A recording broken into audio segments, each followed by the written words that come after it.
no vamos a pensar en eso. Vamos a concentrarnos en el presente, en el ahora, en este stream que está sucediendo en este momento. Sí, compren muchos discos externos, eso viene muy bien. Es hora de arrancar la lectura, la primera lectura oficial de este año del Club de Lectura Picawire. Vamos a leer el primer cuento de Cho Nam-ju de su libro Lo que sabe la señorita Kim. Y este primer cuento se titula Bajo el ciruelo.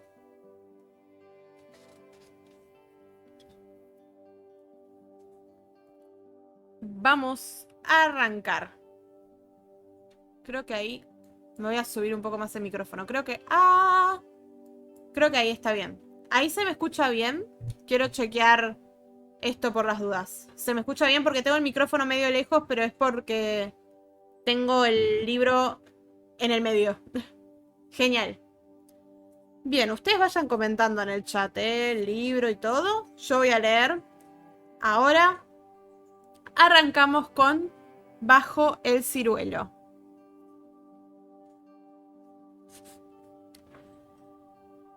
Saco el botiquín del aparador. Dentro están mis antihipertensivos para los próximos 3 meses. Varios colirios, la pomada que me recetó el doctor para calmar los picores que he empezado a tener, una crema para la quemadura que me hice en primavera, un paquete de antiácidos, analgésicos y otros medicamentos de primeros auxilios como antisépticos y parches para el dolor. Pensaba tirar 2 de los colirios y la crema para las quemaduras, pero sigo aplazando esa tarea. Mi nuera vino a casa no hace mucho y hurgó en el botiquín porque necesitaba pomada cicatrizante. Seguro que se dio cuenta de que había productos caducados, aunque no me comentó nada. Prefería desentenderse, supongo. Las gotas del colirio amarillo tengo que ponérmelas 2 veces al día y las del celeste 4. Cojo el celeste y me echo una gota en cada ojo. Durante unos segundos no puedo abrirlos bien. El oculista al que voy, que tiene la consulta delante de la parada del metro, no me parece que sea demasiado bueno. Y las enfermeras son de todo menos amables. Pero no es motivo para cambiar de oculista. Porque lo que me gusta no es la profesionalidad del médico o la amabilidad del personal que lo asiste, sino la simpática farmacéutica que hay en el primer piso de ese edificio. Me acuerdo bien de la sorpresa y expectación que sentí cuando abrió el local una mujer mayor que llevaba el pelo canoso sin tener recogido en una cola de caballo. Ese día, la boticaria sacó de una caja pequeña 2 tipos de botes de plástico con gotas para los ojos. En las etiquetas se escribió 2 veces al día y 4 veces al día, y agitando el del color celeste, dijo: puede que, cuando se ponga las gotas, le parezca que le arden los ojos, pero son muy efectivas. Yo también las utilizo en los cambios de estación. De todos modos, como no se recomienda usarlas mucho tiempo, si pasada una semana le sigue escociendo, vuelva. Tras la recomendación, metió las gotas en una bolsa de papel junto con las indicaciones farmacológicas y dobló una esquina en forma de triángulo. Me encanta cuando los boticarios hacen eso. En realidad es un gesto sin sentido, ya que ni cierra del todo la bolsa ni hace que sea más fácil sujetarla. Es más como una breve despedida, como si confirmase que ha cumplido la misión de meter los medicamentos en la bolsa y de dar las indicaciones sobre cómo tomarlos, y así el cliente puede volver a casa tranquilo. Pero sobre todo me gusta esa forma triangular que recuerda a las orejas de un cachorro. Parpadeo varias veces y unas gotas gruesas me ruedan por las mejillas. Acabo de desperdiciarlas, aunque mientras me seco con la manga, Me digo que lo que corre por mis mejillas quizás no sean las gotas que me he puesto, sino lágrimas de verdad. Pienso que una no llora porque esté triste, sino que se siente triste cuando llora. Las ramas secas al otro lado de la ventana de la cocina tiemblan de forma sutil, mecidas por el viento. En la planta baja de la residencia para ancianos con demencia en la que está internada mi hermana mayor, hay un amplio espacio de uso común que sirve como sala de descanso. La mayoría de las ventanas Las mayorías de las ventanas del edificio son pequeñas y los cristales están cubiertos con vinilos, de modo que en todos los espacios reina una atmósfera sofocante, salvo en la sala de descanso. Allí una de las paredes es un ventanal desde el que se puede verse el paisaje de fuera, donde se erige un ciruelo. Cada vez que voy a visitar a mi hermana, me siento con ella frente a esa cristalera. Pone su mano sobre la mía y me pide que vuelva antes de que caigan las flores del ciruelo. Aunque el año pasado fui a verla 2 veces antes de que se marchitaran las blancas flores, una cuando el árbol estaba de un verde resplandeciente y otra mientras las hojas se secaban y empezaban a caer, mi hermana sigue reprochándome que no la visito a tiempo, y me pide siempre lo mismo, que vuelva antes de que desaparezcan las flores. Mi hermana Gyum-ju no se ve bien. Ya casi no le quedan dientes y tiene las encías desgastadas. Hace años se sometió a una operación para introducirle un catéter en 2 secciones de las venas que tenía obstruidas. No son síntomas de demencia, son síntomas de vejez. Son cosas naturales que se dan con el paso de los años, que no están vinculadas con el Alzheimer o con otras dolencias. Entonces, ¿no son manifestaciones patológicas? ¿O acaso el envejecimiento es una enfermedad? Debería visitar a mi hermana más a menudo. Hola, Caro, ¿cómo estás? Me dijo varias veces que tenía antojo de comer melocotones.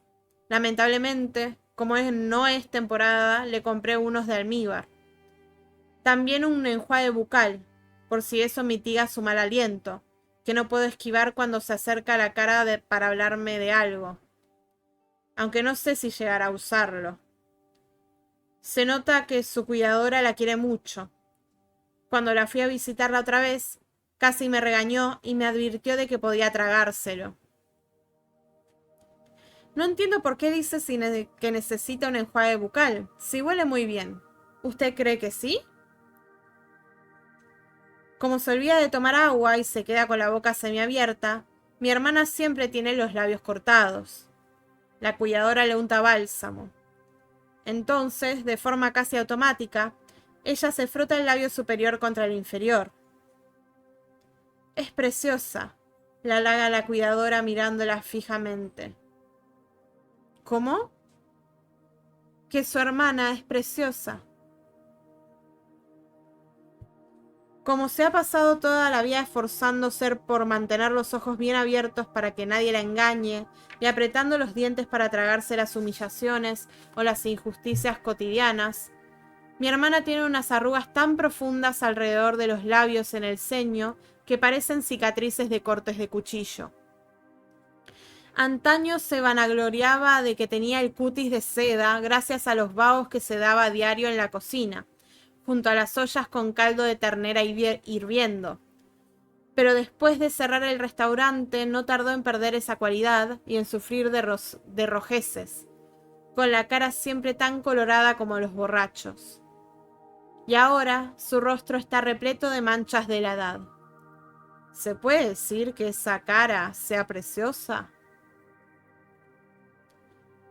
Cuando le unto el bálsamo labial, hace muá varias veces, y cuando le pongo crema en el dorso de la mano, se la reparte con el dedo sobre las mejillas y la frente, y la esparce con mucho cuidado, nunca de forma brusca. Siempre sostiene la taza de té sobre la palma de la mano, y al leer, Pasa las páginas con cuidado para no estropear el libro. La prudencia es una cualidad innata en ella. De jovencita trabajó para mantener a sus hermanos menores porque nuestros padres eran tremendamente pobres. De casada, para criar y dar una buena educación a sus 5 hijos, ante la incompetencia de su marido. Su historia, en realidad, es del montón, no es extraordinaria. Y la primera imagen que se me dibuja en la mente cuando pienso en ella es la de una mujer trabajadora, tosca e incansable. Nunca imaginé que a mi hermana le gustara tanto leer. Según cuenta la cuidadora, se pasa el día leyendo, aunque extiende los brazos para sostener el libro lo más alejado posible y entrecierra los ojos para ver mejor. Lee en su habitación, en la sala de descanso del primer piso, incluso en el comedor. Hace poco se suscribió a una revista tipo Reader's Digest, a la edición en letra grande, y la lee con regularidad.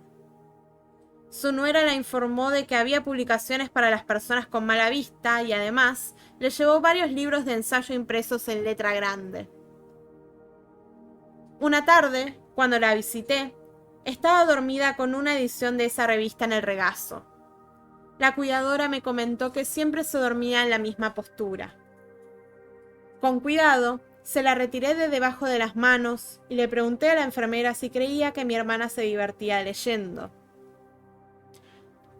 La verdad, no lo sé. Hay veces que tiene abierta la misma página durante días. Creo que de alguna manera la tranquiliza sostenerla. No sabía que le gustaba leer. Ocurre con muchas personas que padecen demencia. Recobran patrones de conducta de cuando no tenían que fingir ser alguien que no eran ni ocultar nada. O bien exteriorizan sin filtro impulsos o deseos reprimidos. Mi hermana empezó a ir a la iglesia ya de mayor. Cuando le pregunté si de repente había abrazado la fe cristiana o si creía en Dios, en la resurrección de Jesús o en la existencia del cielo, me contestó que se lo pasaba bien, que iba a la iglesia incluso los miércoles por la tarde porque había un programa de lectura de la Biblia para nuevos creyentes de edad avanzada y también que ella se había establecido un horario para leer las Escrituras. Incluso me habló de un grupo de estudio que formaron ella y unos compañeros para transcribir los textos sagrados a mano y solucionar sus dudas a través de debates, y presumió de que los llevaba en el bolso: una Biblia, un cuaderno y un estuche. Al salir de la iglesia me compré dos rotuladores fluorescentes, uno rosa y otro azul cielo. Pensé que así era mejor. Me alivió que no se hubiera metido en algo turbio para calmar la soledad y el tedio que sentía tras la independización de sus hijos y el traspaso del restaurante. Hubiera sido un enorme problema si, por llenar esa sensación de vacío, hubiese recurrido a una secta o a una estafa piramidal.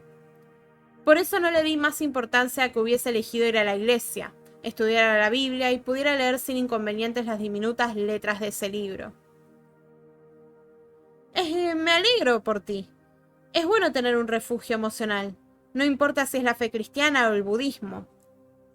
Lo dije sin sentido, y mi hermana no me hizo caso. Pronto me desentendí de todo.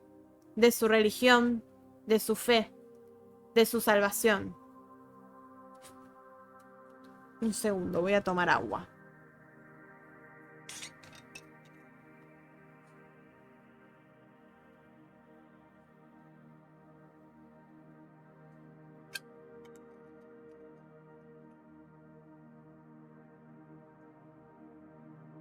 Ahí sigo.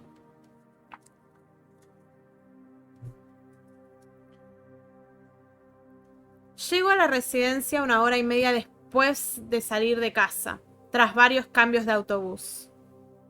Es normal que mi hermana esté cerca de sus hijos, pero me cuesta viajar tan lejos para visitarla. En ir y volver se me pasa todo el día. No puedo aprovechar el tiempo para leer porque no veo bien y me canso con facilidad. Tampoco puedo escuchar la radio o ponerme música porque me mareo. Y dormir ni hablar. Lo único que puedo hacer es mirar por la ventana y plantearme preguntas sobre el tiempo que me queda y sobre si algún día no me arrepentiré de haber dejado que transcurrieran tantas horas sin hacer nada. El edificio de la residencia está construido en forma de C escrita con ángulos rectos. En el centro hay un pequeño patio en el que los administradores hicieron un jardín vertiendo tierra y rodeándolo de caminos cimentados con hormigón, así como un muro de piedras bajo. Allí plantaron un ciruelo bastante alto, cuya única compañía son las malas hierbas y las flores silvestres sin nombre que echaron raíces por los azares de la vida. Es la única naturaleza dentro del recinto de la residencia.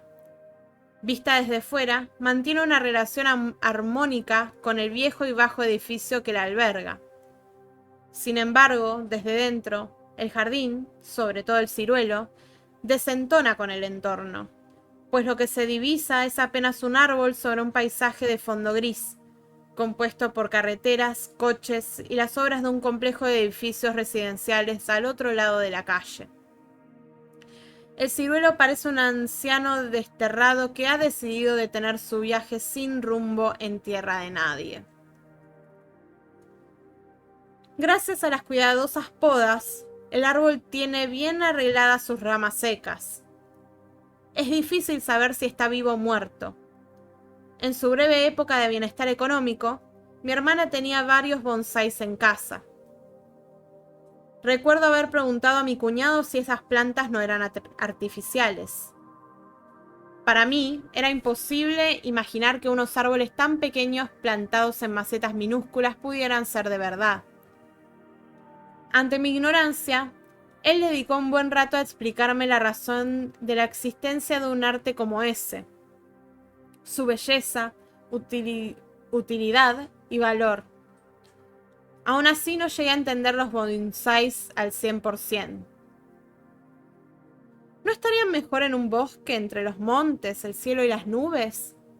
¿Es posible disfrutar plenamente de su belleza si están rodeados de paredes de hormigón?, pregunté. Mi cuñado respondió: algo de razón tienes, pero es increíble la sensación que uno llega a tener mientras da forma en esas macetas a un árbol que de normal sería mucho más grande que él mismo, y encima lo moldea a su antojo. Es como si fuera omnipotente, como Dios, capaz de cambiar la naturaleza como quisiera. Acerqué la nariz a las hojas de uno de los bonsáis. Tras inhalar un par de veces, percibí un olor a óxido no demasiado agradable. A partir de ahí empecé a olfatear haciendo sonar la nariz con avidez. Entonces me invadieron diversos olores, a papel, polvo, tierra y objetos de madera. Aquellos olores no se correspondían con los de los árboles jóvenes llenos de frescura que hay en los montes o en los bosques, sino que olían a madera húmeda, como el hedor que emana de un cajón que ha estado mucho tiempo cerrado. Concluí: existen diversas formas de vida, más allá de la voluntad del dueño de esa vida. Al ver el ciruelo en el patio de la residencia, me llegan los olores de aquella época desde no sé dónde. ¿Dónde estarán ahora esos bonsáis? Buenas noches, Vindrom, ¿cómo estás? ¿Todo bien? Mi hermana está sola en la habitación. Acaba de despertarse de la siesta y con ojos de reproche me pregunta: Dongju, ¿por qué has tardado tanto? ¿Te he despertado?, pregunté. No, no estaba dormida. Me siento a su lado. Ella está recostada, apoyada en la pared. Es raro, pero huele a toalla limpia, recién lavada.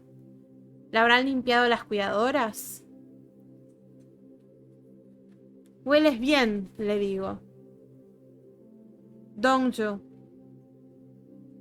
dime, ¿por qué has tardado tanto?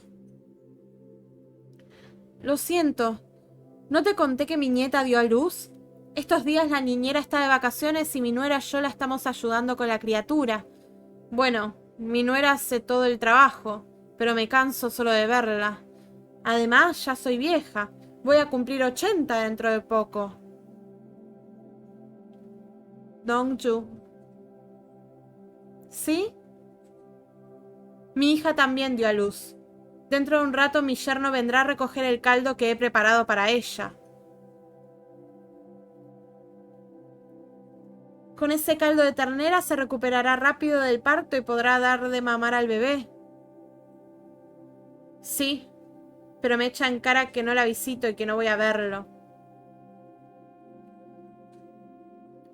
Cuando su restaurante especializado en caldos de ternera era un éxito, mi hermana solía decir que nunca sentía cansancio ni hambre, aunque no durmiera ni comiera. Esa sensación de plenitud se debía a la estabilidad económica, que le permitía pagar la matrícula universitaria de sus hijos y casarlos. Porque podía darle a su primogénita, que acababa de convertirse en madre, todo el caldo de ternera que necesitara, aunque ignoraba el estado psicológico de su hija, que no se sentía del todo cómoda al ver el sacrificio de su madre. Pero el tiempo vuela. Ahora, aquel bebé, es decir, el nieto de mi hermana, ya tiene 30, y cada fin de semana pasa por la residencia para cuidar de ella, casi mejor que sus hijos. Dongju. Me gusta que me llames por mi nombre, le digo. Pero, ¿de qué otra manera te puedo llamar? Es que me costó mucho cambiármelo y nadie me llama así. Por eso durante un tiempo iba al banco a la oficina de correos para escuchar mi nuevo nombre de boca de otros.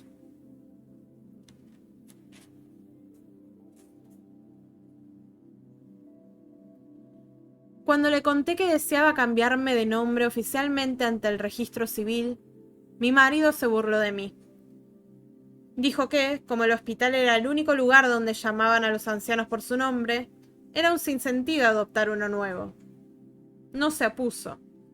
Se limitó a burlarse de mí e hizo caso omiso a mis intenciones.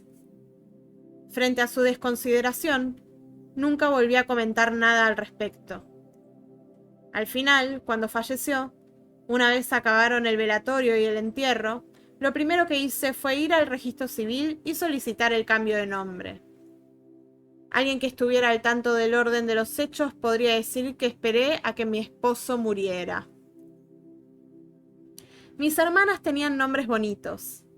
La mayor se llamaba Gyeongju y la segunda Unju. Pero a mí me pusieron Malnyo, Kim Malnyo. De niña odiaba mi nombre, hasta el punto que lloraba de rabia a cada rato. No era un nombre inusual entre las niñas de mi generación, pero sonaba mal si se comparaba con lo de mis hermanas. Por eso rogué a mi madre que me llamara de otra manera, aunque fuera en casa, ya que en la escuela no era posible porque así me inscribieron en el registro civil. Como respuesta, me regañaron hasta la saciedad. Mi madre me recriminó que era un disparate querer cambiar el precioso nombre que llevaba desde mi nacimiento. Al igual que el significado de mi nombre, terminé siendo la última mujercita de entre mis hermanos, y después de mí, mis padres tuvieron 2 hijos varones. Acá voy a frenar un poco porque voy a leer una nota que hay con respecto a este nombre, Malnyo. Dice así. Era un nombre común entre las coreanas nacidas en aquellos tiempos en los que existía una clara preferencia por los descendientes varones. Si consideramos que Mal significa último y Nyo, mujer, el nombre Malnyo implicaba el deseo de los padres de que la bautizada como tal fuera su última niña y de tener un hijo varón después de ella.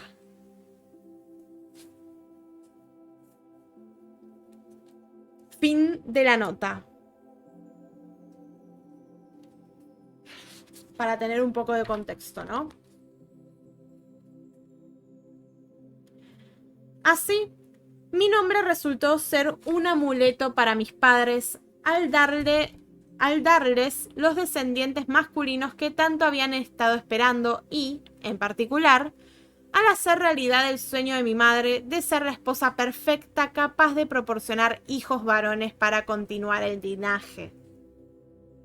Pero, ¿qué me dio a mí? Cuando mi segunda hermana se burlaba de mi nombre, la mayor se enfadaba más que yo. Incluso trataba de convencer a mi madre por mí, pues yo no podía más que quejarme en susurros de que no me gustara. Le decía, lo justo es que se llame Dongju, ya que yo me llamo Gyumju y la segunda Unju.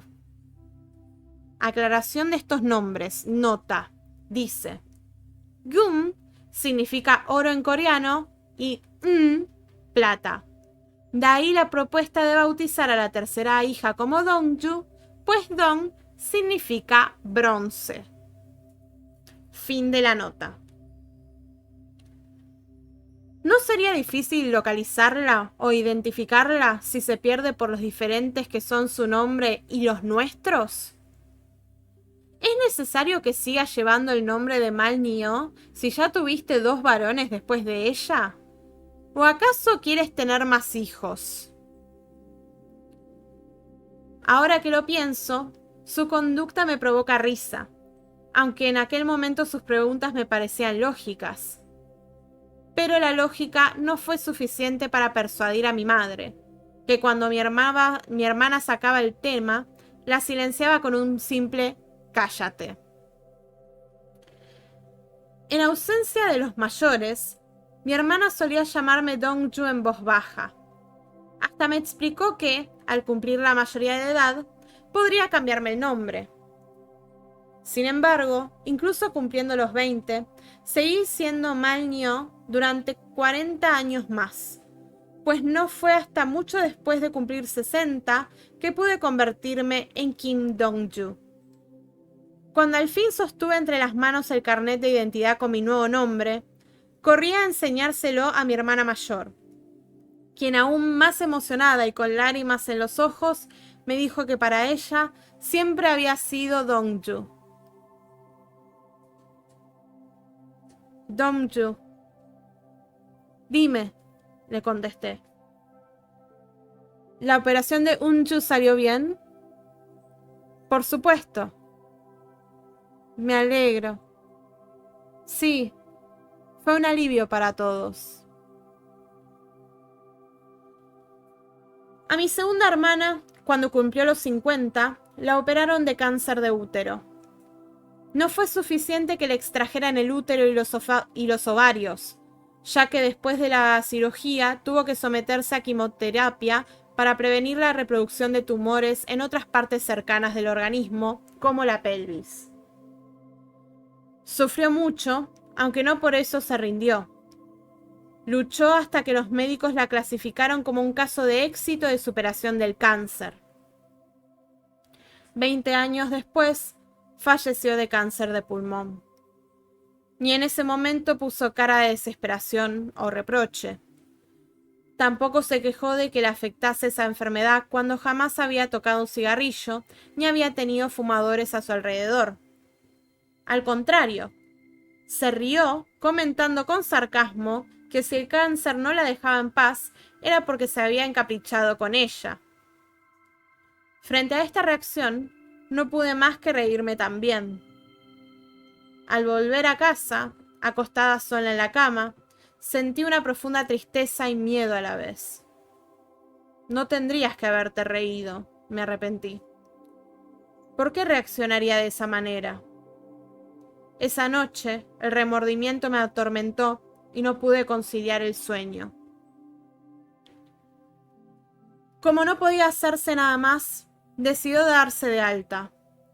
Regresó a su viejo apartamento y su hija mayor se mudó allí para ocuparse de ella a tiempo completo, además de contratar un servicio de cuidados paliativos a domicilio para que una enfermera fuera 2 o 3 veces por semana a comprobar su estado e inyectarle analgésicos o suero, si era necesario. Para que se encargara de recoger las recetas en el hospital y de llevárselas, y de darles tantos consejos para mejorar sus cuidados como consuelo. También fue la enfermera la que los avisó de que se acercaba el momento, de que debían prepararse para la despedida. Gracias a ella, todos mis sobrinos pudieron estar al lado de su madre en su lecho de muerte. Mientras estaba enferma, solía visitarla a menudo. La mayoría del tiempo hablábamos del pasado. En esa época, casi siempre empezaba con un ¿te acuerdas? ¿Te acuerdas de esa casa? ¿Te acuerdas de esa vez que... ¿Te acuerdas de lo que nos decían? Conversando, nos reíamos mucho, como de niñas, que por las noches nos lo contábamos todo bajo las mantas, hasta que mi madre nos regañaba por quedarnos despiertas hasta tarde. Un día compré mazorcas. Como en esa época estaba con más energía, se sentó conmigo a limpiarlas.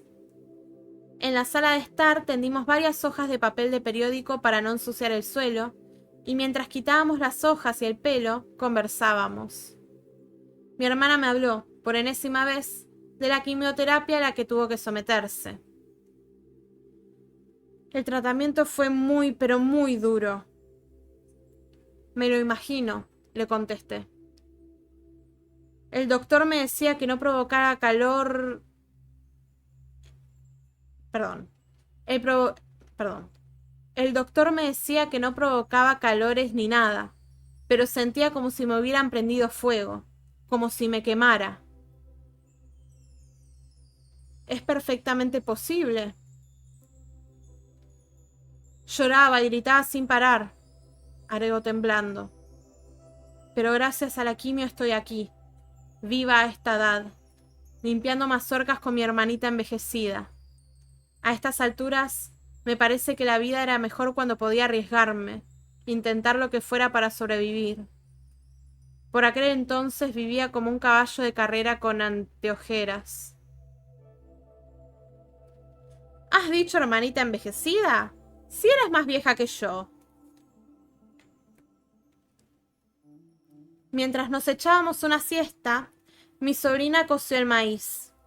Incluso dormida podía percibir el dulce aroma del ambiente. Ese olor se metió en mi sueño para invocar recuerdos remotos. Esa casa con un patio amplio, el angosto porche, las mantas dobladas con esmero y colocadas una encima de la otra sobre una cómoda, el olor a algodón y a detergente de las mantas, el aroma del verano, el olor de las axilas de mi madre, del arroz, de algo quemándose. Mi madre, mis hermanitos y mis hermanas vistas de atrás. El sol se pone. Triste y resentida, me escondo. Rompo a llorar amargamente hasta que despierto al perro, que enseguida se acerca a lamerme mi cara húmeda. ¡Tía! Me despertó mi sobrina. Asustada, me secó las lágrimas con un pañuelo. ¿Por qué lloras? ¿Has tenido una pesadilla? No es nada. Me has asustado. Como solíamos hacer de niñas, competíamos para ver quién lograba separar los granos de las mazorcas en tiras sin que se despegasen. Me alegré cuando conseguí sacar una fila de 12 granos entera. Para el segundo, ganarme mi hermana con otras de 13. Traté de superarla, pero por mucho que metí el pulgar entre los granos con cuidado, no pude. Sin otra opción, reconocí mi derrota. Mi hermana, al tiempo que se metía en la boca los 13 granos que acababa de retirar, se rió con picardía. El maíz cocido tenía granos firmes. No se deshacía y en la boca una podía sentir que rodaban sobre la lengua hasta meterse entre las muelas. Al masticar, los granos reventaban con suavidad y su jugo esparcía una sutil dulzura por el paladar. Una competición sin premio. Su risa de niña inocente. La firme textura de los granos de maíz. Son el último recuerdo que tengo de mi segunda hermana. Mis sobrinos me contaron que falleció un domingo por la noche, que cerró los ojos como si durmiera tras escuchar la cálida despedida de todos sus hijos. Le doy las gracias por lo guapa que estaba los últimos días, ya que así la recordaré para siempre. Creí que aceptaría su muerte sin gran conmoción. Compartimos bastante tiempo y conversamos mucho, mientras seguía siendo la persona alegre e inteligente de siempre. Pero por eso me arrepiento de no haber insistido. Si hubiera recibido más tratamiento, si se hubiera dejado engañar por todos aquellos remedios caseros que decían que ayudaban a superar el cáncer, y si alguno de ellos hubiera funcionado milagrosamente, tal vez se hubiera curado. Quizás aún estaríamos juntas riéndonos, burlándonos de nuestra vejez. A esta edad, cuando los intentos de contactar con alguien fracasan, al instante me pregunto si habrá muerto. La muerte está cerca. No es algo extraordinario, y menos para mí, que vi fallecer no solo a mi marido, sino también a mi hijo. En aquel momento pensé que no podría sobrevivir a tanta tristeza, pero la vida continúa y sigo viviendo.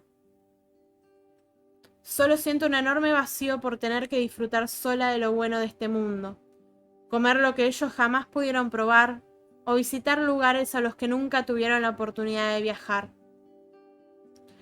No pasa lo mismo con mi segunda hermana. Su muerte aún me pesa y me parte el corazón. Un ser parecido a mí que estuvo siempre a mi lado desde el nacimiento. Aunque nos peleábamos a diario, era su mano la que agarraba del camino al colegio, y fue ella la que me acompañó a mi primer trabajo, aquel cuya dirección, desconocida para mí, me entregó un día mi padre. Tras casarme y convertirme en madre, en todo momento sentí como si siguiera sus pasos. Mi segunda hermana contrajo matrimonio justo 2 años antes que yo y tuvo hijos 2 años antes que yo. Cuando murió, me di cuenta de que el desenlace de mi vida también sería la muerte. Hola Eli, ¿qué tal?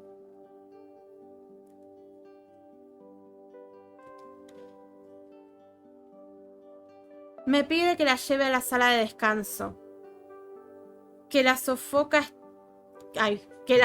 estar en su habitación. Pero siendo ella la que quiere salir, se pone terca y rechaza colaborar. Dice que no quiere sentarse en la silla de ruedas. Tampoco usar el andador ni dejar que la ayude a caminar. Al final opta por ir sola, apoyándose en la barra de agarre que recorre las paredes de la residencia, aunque se cae cada 2 pasos porque no solo no tiene fuerzas en las piernas, sino tampoco en los brazos. Cuando a duras penas llega al ascensor, me dice que necesita hacer de vientre, que tiene que hacerlo en el baño de su habitación. Ir hasta allí y volver no es mucho para mí, pero para mi hermana puede ser un viaje sin fin. Por eso abro la puerta del baño de uso común del pasillo y le muestro el interior. Está más limpio que el de mi casa y no hay nadie, le digo en un tono algo exagerado. Sin pronunciar una palabra, mi hermana se dirige lentamente a su habitación. Yo la sigo porque no hay nada más que pueda hacer. Pone el brazo de derecho encima de la barra de agarre y pegada a la pared, pasa el otro brazo por debajo de su axila derecha para sostener el soporte con la mano izquierda. Apoya todo el peso de su cuerpo en esa barra, casi como si se colgara de ella, y da un paso. Inclina el torso hacia adelante, tanto que parece que se vaya a caer. Mueve la mano medio palmo y da otro paso. Repite esta secuencia de movimientos para avanzar. Los pantalones anchos que lleva puestos cuelgan más de un lado que del otro. Quizá le quedan grandes si solo se ha subido una pernera, pero no estoy segura.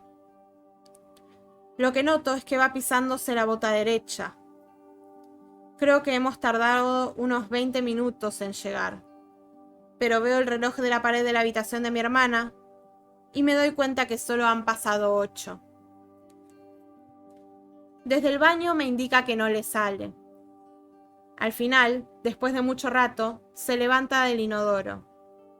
Aunque frustrada, no se olvida de lavarse las manos con esmero, frotándose los pliegues, las puntas de los dedos e incluso las uñas, para finalmente enjuagárselas hasta eliminar el jabón por completo. Si se asea de ese modo, casi de manera obsesiva, ¿por qué ella y su habitación huelen a rancio? Exhausta de no hacer nada, me tumbo sobre el colchón. Ella se acerca y me acaricia la mejilla. ¿Estás estresada? ¿Qué tal si vamos a tomar un poco de aire? Lanzo un suspiro mudo ante su ingenua desatención y acepto su propuesta. Esta vez se sienta en la silla de ruedas sin quejarse. Empujándola, le miro la nuca mientras cruzo el pasillo. Tiene el pelo apelmazado. Se nota que ha perdido mucho cabello y va con los hombros caídos. Toda ella se ha encogido.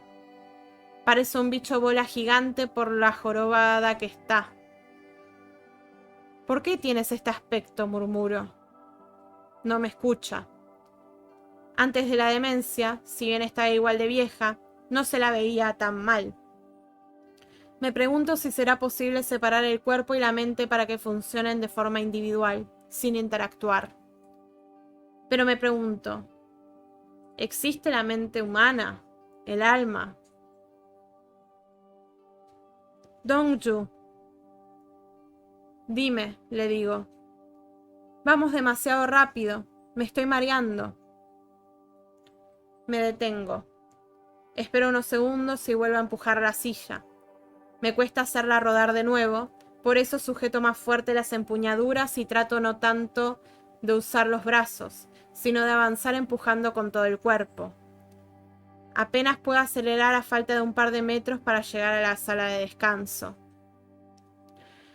Coloco la silla de ruedas en un rincón desde donde mejor se aprecia el ciruelo y me siento al lado de mi hermana. Mientras mira casi hipnotizada ese árbol deshojado y sin flores, la cojo de la mano. Toco las puntas de sus dedos. Tiene las uñas lisas, bien arregladas. Con la edad, las uñas se vuelven más gruesas, de modo que son más difíciles de cortar y arreglar. El corta uñas no sirve porque no se puede agarrar bien. Si una las logra meter a la fuerza, de tan gruesas y deshidratadas que están, se quiebran enseguida. Uñas ásperas, rotas y resecas. Me rasgan la cara, me enganchan la bufanda de lana y no me dejan ponerme medias de nylon porque una prenda tan delicada no aguanta el roce de mis uñas, que la agujerean con apenas un ligero contacto. De ahí mi curiosidad. ¿Quién le habrá arreglado tan bien las uñas? ¡Abuela! Una voz de hombre grita desde la puerta y todos, o mejor dicho, todas las que estamos en la sala de descanso, nos volvemos para ver quién es, incluida yo, que solo tengo nietas. Un joven alto se acerca y sonríe. No le veo bien la cara, pero sé que está sonriendo. ¡Ay, por Dios! ¿Estaré tan demente como mi hermana? Tía abuela, qué gusto verte. Esas palabras se me atragantan por el pánico que siento al no reconocerlo al instante. Soy Sung-Hoon. ¿Te acuerdas de mí, no? ¡Ah! Por supuesto. ¿Cómo me voy a olvidar? Sung-Hoon toma la mano derecha de mi hermana, que mi hermana estira hacia él, diciendo: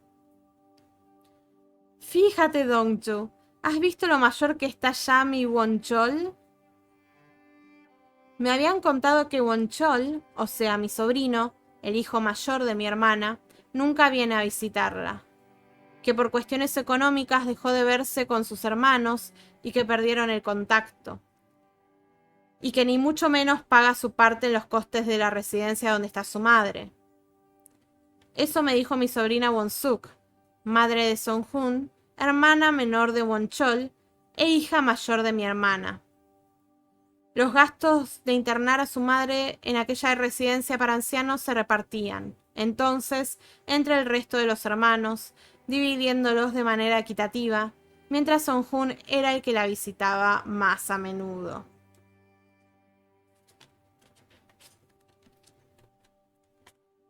Que descanses, Sandre.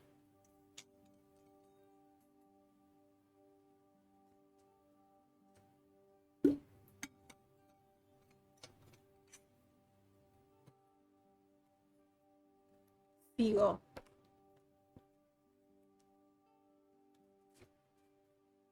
Seung-hoon estuvo al cuidado de mi hermana, es decir, de su abuela materna, en el pequeño cuarto situado en una de las esquinas de la cocina de su restaurante.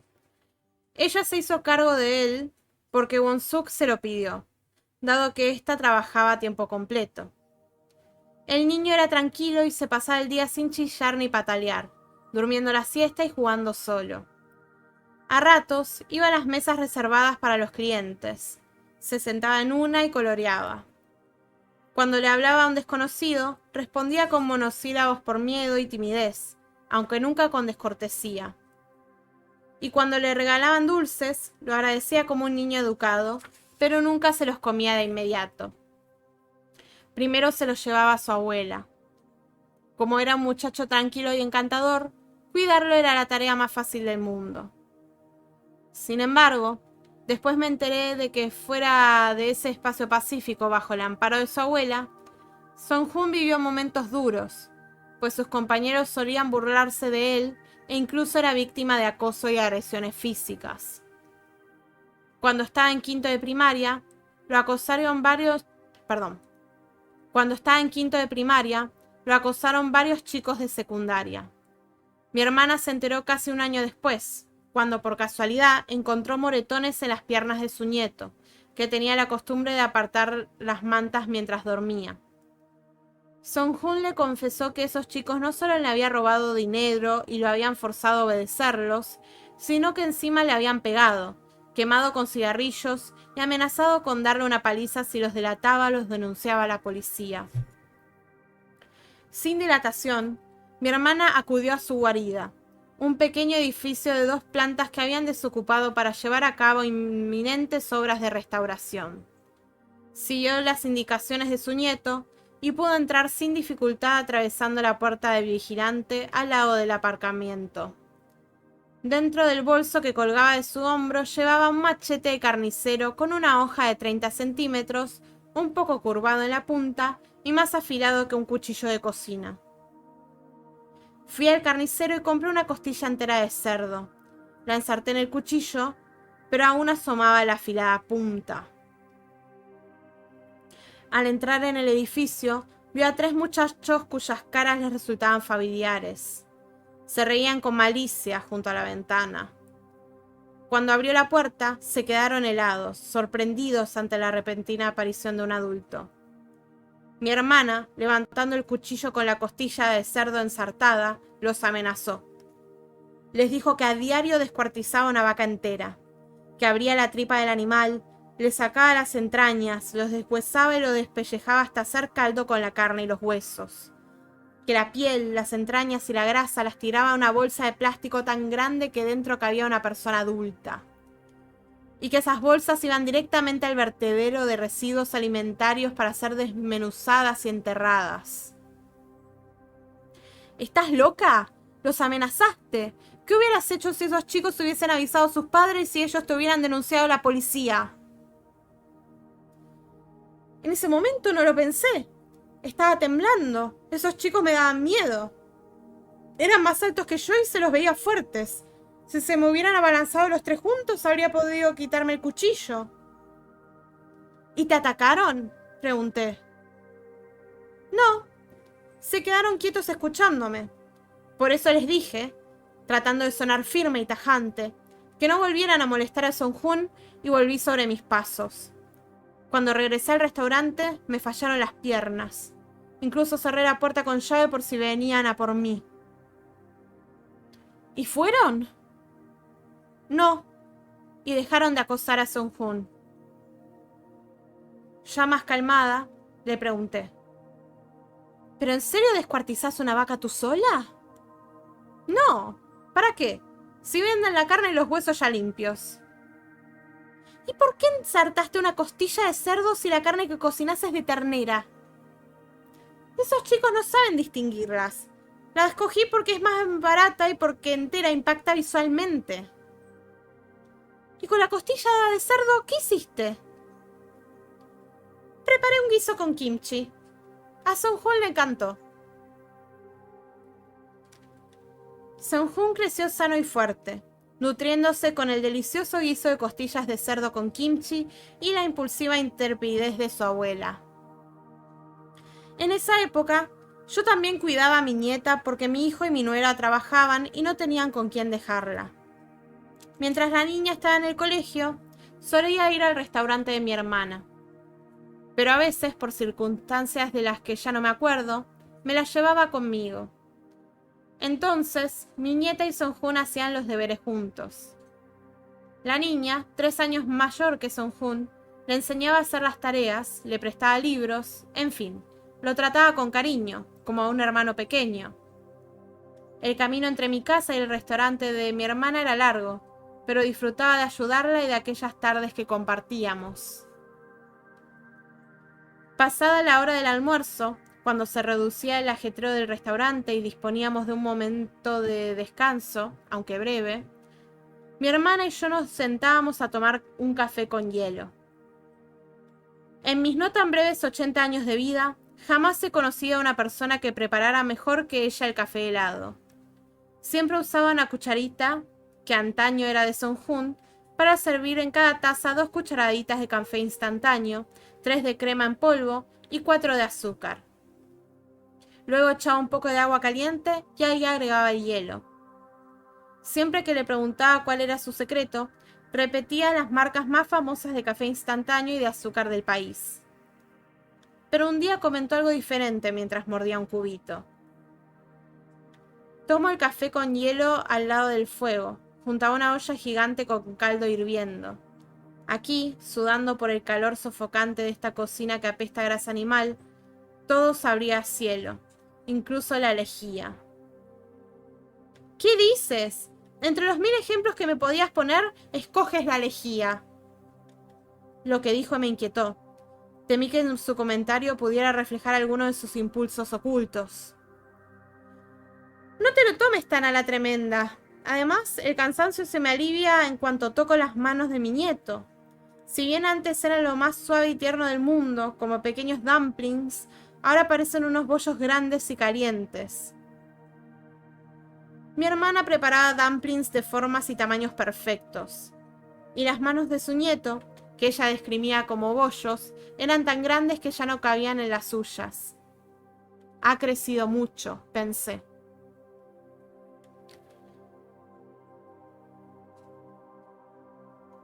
Al prolongarse la estancia de mi hermana en la residencia de ancianos, cada vez sus hijos la visitaban con menor frecuencia. Según la cuidadora, Sung-hoon es el único que va a verla al menos 2 veces por semana. Para estar hoy aquí, me cuenta que ha pedido medio día de permiso en el trabajo. ¿Le has cortado las uñas?, le pregunté. Sí. ¿Se las has limado? Sí. Me refiero a los bordes. ¿Los has hecho con una lima? Sí, con la que lleva el corta uñas, contestó. Tan detallista. Me resulta gracioso imaginar a un joven tan grande sujetando las manos de su abuela, encogida por la vejez, tratando de dejarle las uñas lisas e impecables. De vuelta en la habitación, los 3 compartimos una lata de melocotones en almíbar.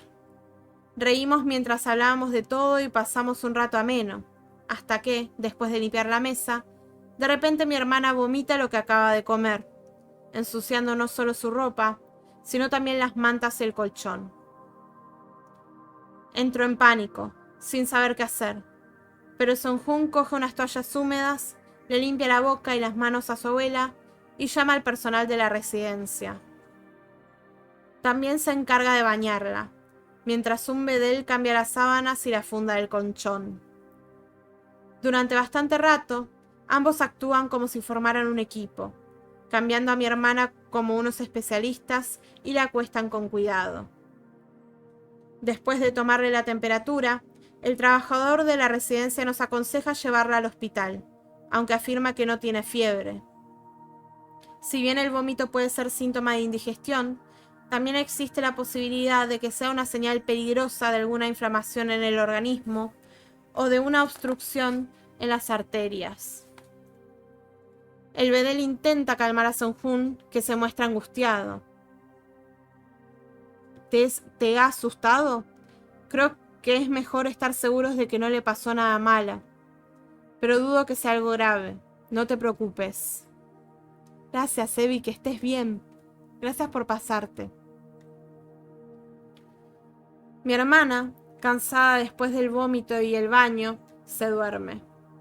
Entretanto, Sung-Hoon me lleva en coche hasta la parada del autobús, después de que haya declinado su invitación a comer juntos y pasar más tiempo en la residencia. Rechazo su propuesta pese a que me ha ofrecido acompañarme a casa. Sé que entre llevarme a mi casa y volver a la suya se pasaría toda la noche en la carretera, y no está bien cansar tanto a una persona que la mañana siguiente tiene que ir a trabajar. Por eso le he mentido y le he dicho que debía volver temprano porque iba a hacer unos recados en el camino. Dentro del coche, le doy las gracias a Sung-Hoon. Le pido que siga yendo a la residencia a ver a su abuela. Quiero preguntar cada cuánto la visitan su madre, sus tíos y sus tías, pero al final no lo hago. No es una pregunta que deba hacerle a él. «Qué bueno eres con ella». «Solo hago lo que puedo», me contesta. «Ni sus hijos son como tú. Estás devolviendo a tu abuela todo el amor que te dio». «Lo hago porque me gusta pasar tiempo con ella, no porque me sienta en deuda. Es buena, a veces demasiado». En el autobús, sus palabras se repiten una y otra vez en mi cabeza. Es buena, a veces demasiado. Suena el teléfono. Desde el otro lado de la línea, una voz me avisa que mi hermana está en cuidados intensivos. Es Sung-Hoon el que me habla. «Mamá me dijo que no te avisara, tía abuela, pero sentí que debía informarte de su estado.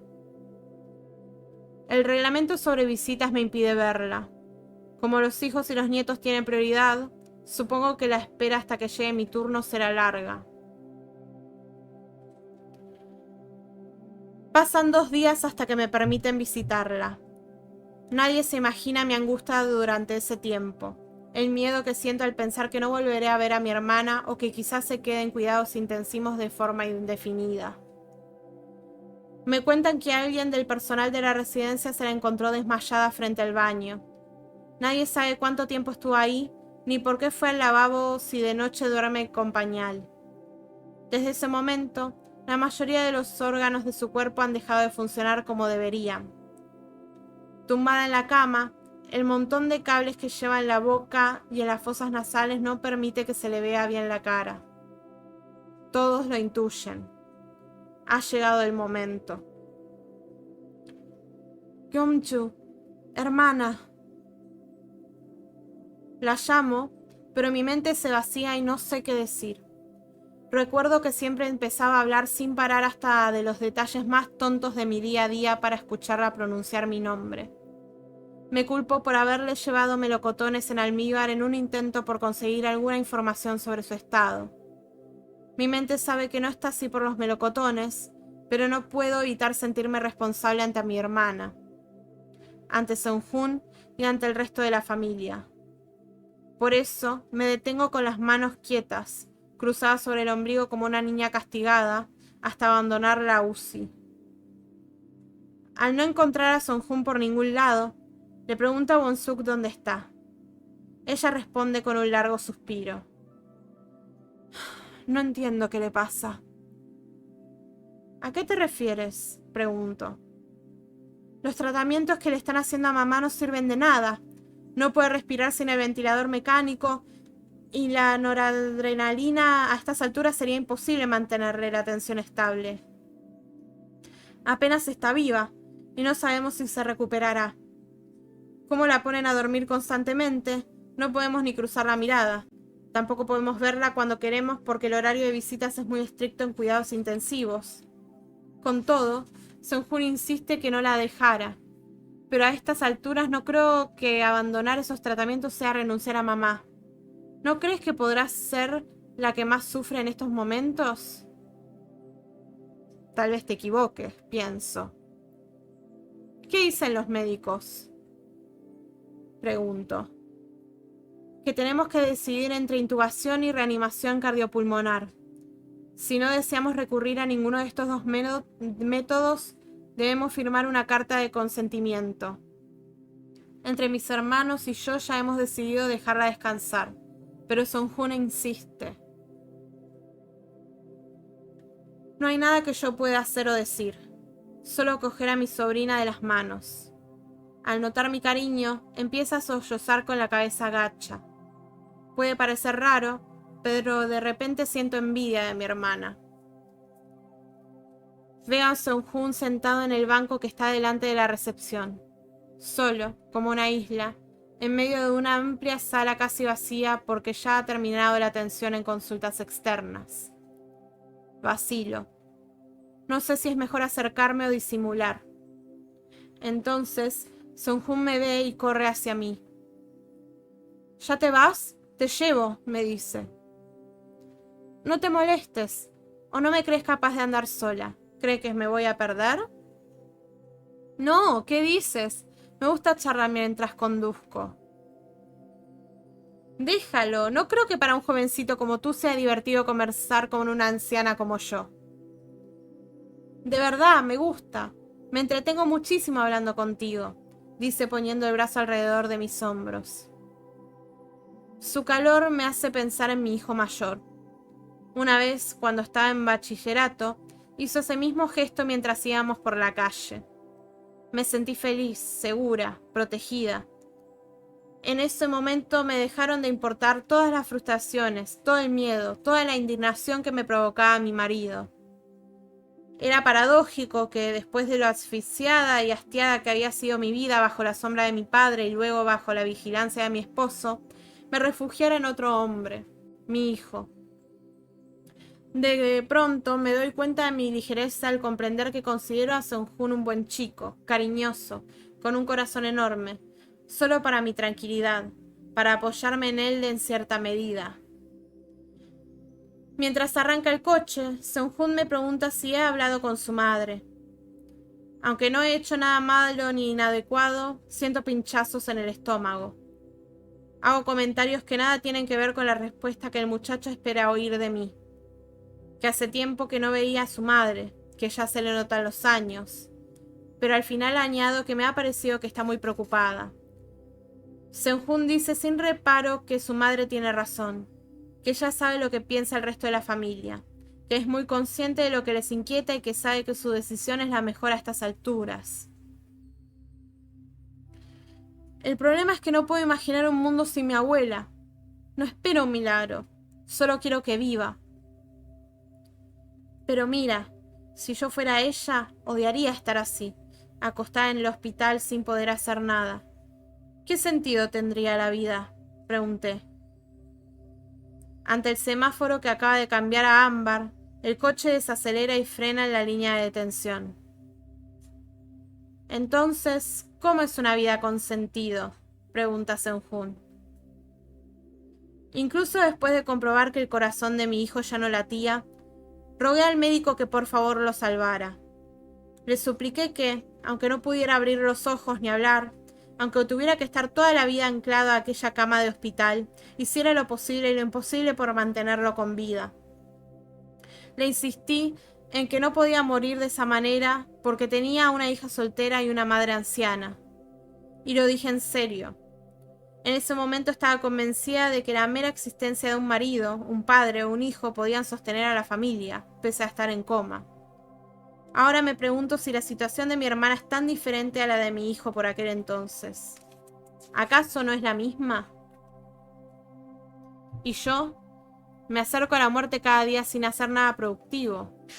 ¿Tiene sentido mi vida?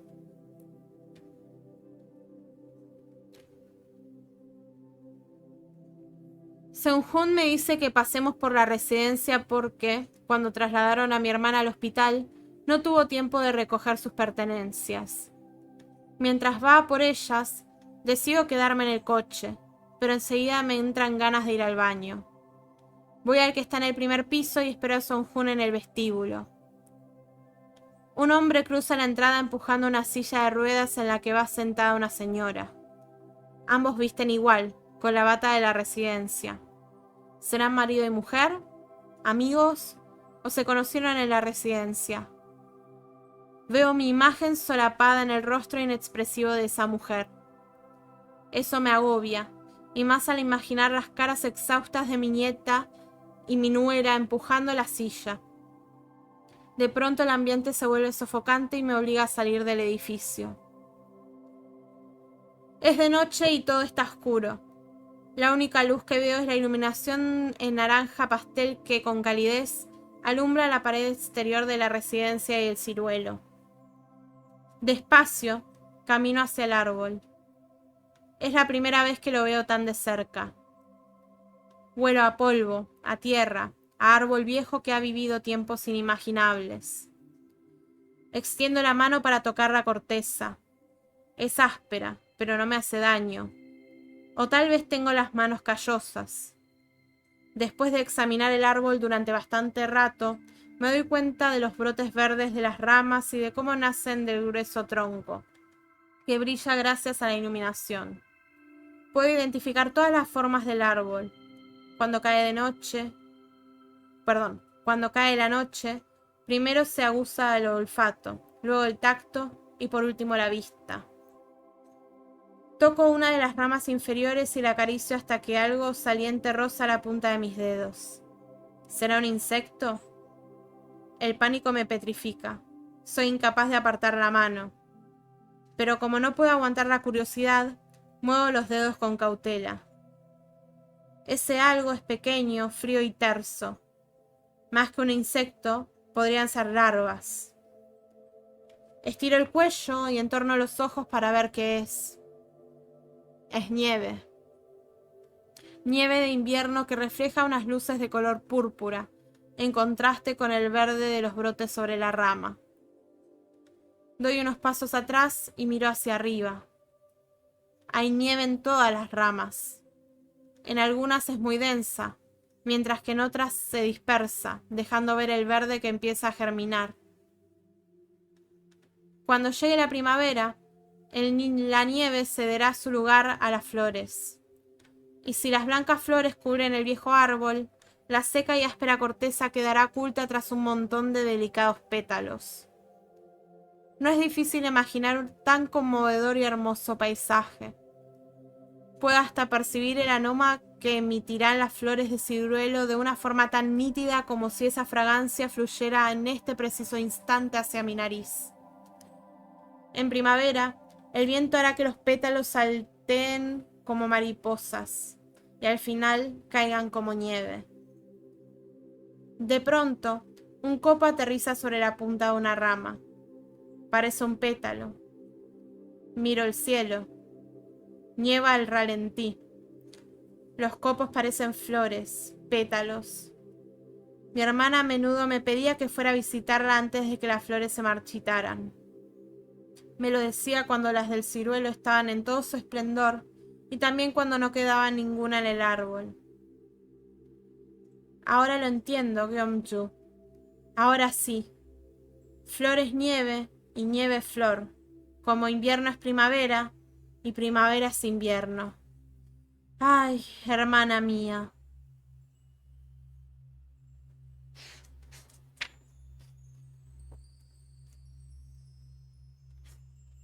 Y así finaliza el primer cuento bajo el ciruelo del libro Lo que sabe la señorita Kim de Cho Nam-ju.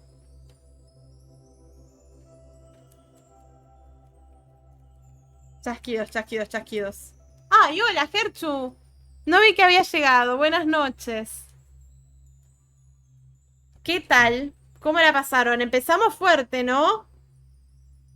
Empezamos pesuti, digámoslo. Terminé llorando, me llegó mucho. No lloraba así desde mi planta de naranja lima y eso fue cuando tenía 10 años. Es muy fuerte, sí. Para entrar en calor. Tal cual. Lo que me gusta mucho es cómo se va develando la información. Por ejemplo, Perdón, no sé si les pasó, se dieron cuenta, ¿no? Como de la nada, tipo, o sea, vamos teniendo más información de ella. Por ejemplo, tipo, porque en un momento decía, uy, pero ¿cuántos años tiene? Bueno, tiene 80. Esto de cómo va explicando un poco su árbol genealógico. Lo que también eh, va como armando esta línea temporal de cosas que le fueron sucediendo a ellas a lo largo de la vida. Eh, Me pareció que en ese sentido estaba muy bien hecho. Me gustó mucho cómo fue exponiendo la información.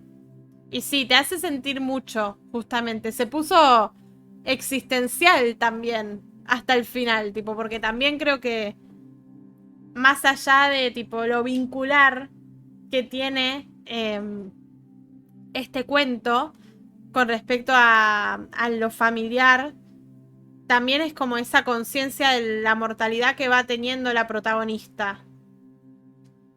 Primero encima que sucedió con varios eventos, tipo con su hermana más grande, no la más grande, sino la segunda, y con su hijo también incluso. Interesante porque no conozco cuentos sobre la vejez y con protagonistas mayores. La verdad es que sí, está muy bueno en ese sentido. Morir es una paja, tal cual. A la piba Reta le gustaría, es verdad. Es verdad. Qué ganas de ser inmortal. ¿Alguna vampira quiere mi cuellito?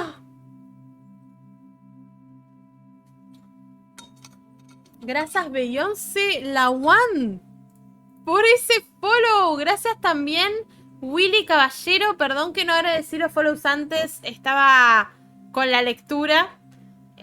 Así que bueno, espero que se sumen a los otros streams de los lunes que vamos a seguir leyendo cuentos. Veremos qué onda.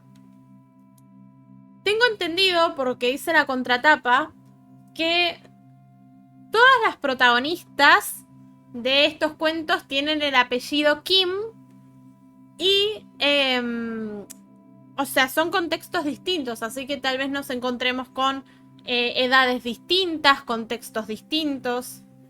Así que va a haber como mucha variedad de experiencias también que va a relatar este libro. ¿De nada sirve ser inmortal si no tienes dinero? No sé, yo quiero que una vampira me muerda el cuello no horny. ¡Hola, Beyoncé!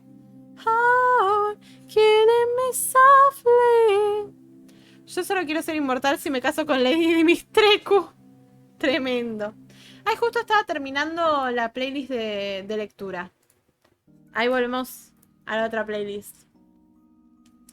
Pero bueno, lo disfruté mucho, la verdad. En unos momentos tuve que tomar un respiro para que se absorban las lágrimas para adentro de vuelta. Era como, uff, mucha fibra sensible toca. Pero estuvo muy bueno. La verdad, me gustó mucho.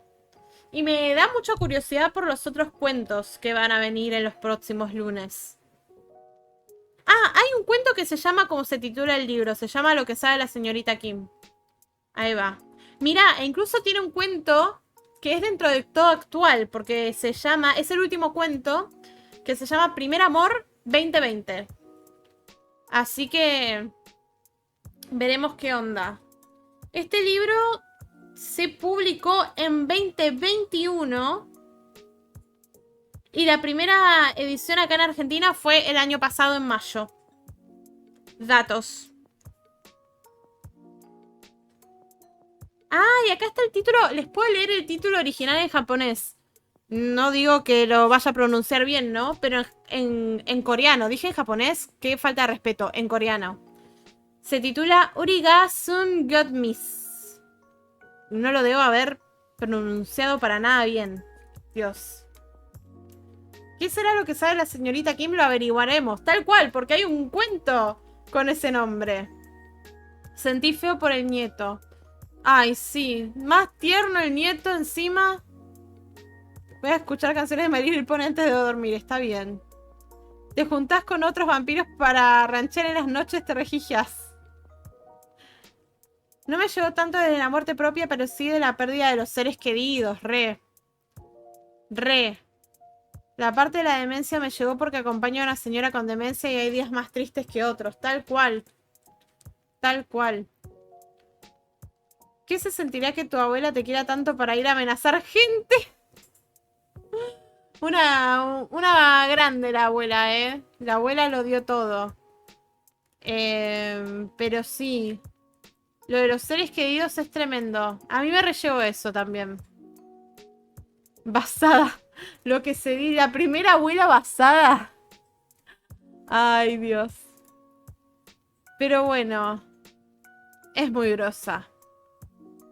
Espero que hayan disfrutado de esta lectura, chicas. Estoy emocionada por los próximos cuentos que se vienen. Esto de vuelta nos va a durar como 2 meses. Bueno, ahora arrancamos en marzo. Que yo quiero retomar el dato que tiró Carito el otro día. Que justamente es el... O sea, en marzo justamente está el Día de la Mujer y es el mes de la mujer. Entonces también... Está muy bueno que hayamos empezado este libro ahora en marzo, que son todos de protagonistas mujeres. Así que eso está muy bueno. A mí me pasó del tiempo que me pone re mal ustedes porque ven Six Sex todos los días, pero yo me quiero ser inmortal y no sé mirar hormigas. Ay. Aunque ojalá los siguientes no sean tan conmovedores porque mi corazón no resiste. Veremos. Veremos la variedad de temáticas que pueda haber. La verdad, ¿saben qué me olvidé? Me olvidé de leerles la contratapa. ¿Quieren que les lea la contratapa para tener un poco más de data? Me olvidé, perdón. Me olvidé de leerla.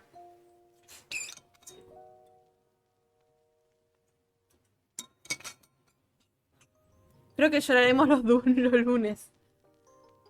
Miren, les leo. Primero acá hay una cita de The Guardian, no el medio de The Guardian, que dice: junto a otras narrativas socialmente críticas surgidas en Corea, como la oscarizada Parásitos de Bong Joon-ho, sus libros podrían cambiar la historia. Esto referido a los libros de Cho Nam-joo. Después, dice: las 8 mujeres que protagonizan estos relatos tienen edades dispares, pero todas se enfrentan a diario a grandes desafíos. El machismo que las circunda, la familia que las silencia, el medio laboral que las discrimina, algunas amistades o el imparable paso del tiempo. En el trasfondo acecha la idea de que cualquiera de ellas podría ser intercambiable por otra, aniquilando así toda forma de individualidad femenina y convirtiéndolas en una anónima señorita Kim, el apellido más común del país.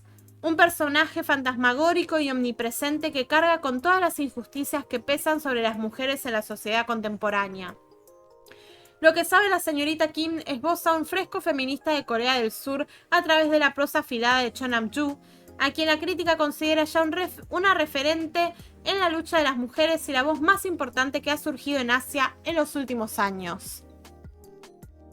Y acá hay una cita de Alex Vicente de Babelia que dice: liberados de toda atadura, autoras como... lo leo otra vez.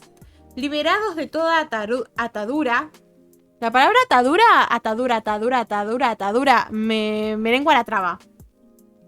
Autoras como Cho Nam-joo han hecho posible la aparición de los libros que hoy coronan las listas mundiales pese a tratar asuntos tan coreanos como la opresión social y laboral sobre las mujeres. Pero Alex, ¿vos te pensás que no hay opresión social y laboral sobre las mujeres en otros países? Buah.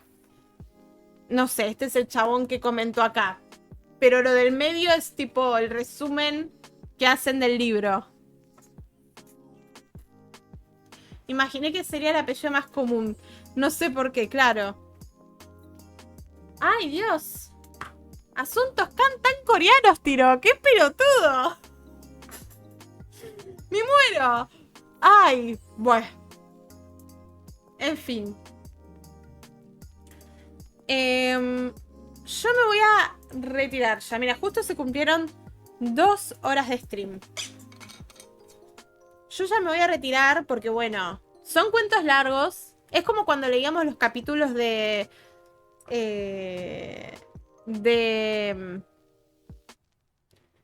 ¡Ay! Se me fue.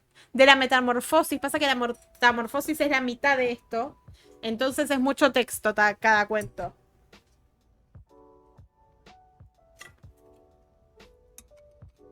Así que bueno. Por hoy dejamos la lectura aquí. Por hoy dejamos la lectura aquí. Pero... Nos vamos a ver para... Ah, se queda tipo... Nos vamos a ver para... Bueno, recostada. Para los descubrimientos musicales del miércoles, ¿ok? Nos vemos el miércoles. Mañana tengo muchas cosas que hacer, así que por eso no prendo. Pero quiero prender el jueves igual para escuchar más discos de K-pop. Lo que le quería decir y avisar es que no se olviden de votar, por favor, para el día de la juntada. A ver si quedamos para este sábado o para el domingo, ¿sí? El domingo 30 o el sábado 22, que sería ahora. Recuerden votar en Discord y en el canal de difusión de Instagram, ¿eh? ¿Ok? Así elegimos cuándo vernos. Ahora voy a ver a dónde les mando. ¿Dónde llegará este raid? A ver qué hay aquí. Aquí, aquí, aquí. Aquí, aquí, aquí. Aquí. Aquí. Aquí, aquí, aquí. Hay algo que se llama Repo. Que está jugando... ¡Ay, no! ¡Pará! Mado está jugando Persona 4. Les voy a dejar para que disfruten el soundtrack del Persona 4. ¿Cómo suena? Chiques, que lo da... ¡Uy! Encima está con el... cerca del último boss, Mado. Me muero. Bien. No se olviden entonces de votar para elegir cuándo se hace la juntada Picawire, ¿ok? Y les mando ahora con Madoka, que está jugando Persona 4, que es un juegazo. Nosotros nos vamos a ver el miércoles, ¿ok? Miércoles nos vemos y tenemos más descubrimientos musicales, amor.